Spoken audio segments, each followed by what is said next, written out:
দেখুন এখানে মানে এতভাবে দুর্নীতি করেছে এই আগের সরকার, টিএমসি সরকার, যে মানে আমি জানি না আমরা কনস্ট্রাকটিভ কাজ কতটা সময় দিতে পারবো, আর এদের দুর্নীতিটা যেটা আমাদের শাস্তি দেওয়া দরকার, যারা যারা দুর্নীতি করেছে, যারা যারা নিজেদের লোকদেরকে কাজ পাইয়ে দিয়েছে, কাজের কোয়ালিটিতে কম্প্রোমাইজ করেছে কমপ্লিটলি, এবং অফলাইন টেন্ডার হয়েছে কোটি কোটি টাকার, টেন্ডারই হয়নি।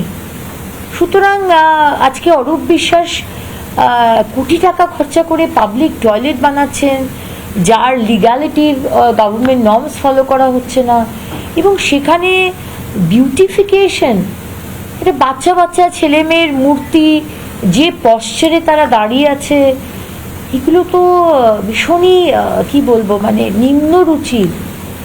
আমি জানি না এটাকে বিউটিফিকেশন বলে নাকি এটা পারভার্ট অ্যাক্টিভিটি বলে। তো আমরা ডেফিনেটলি এগুলো নিয়ে মাননীয় মুখ্যমন্ত্রীর নির্দেশে আমরা এই বিষয়গুলো তো ডেফিনেটলি দেখবো এবং চেক অ্যান্ড ব্যালেন্সে চলবো।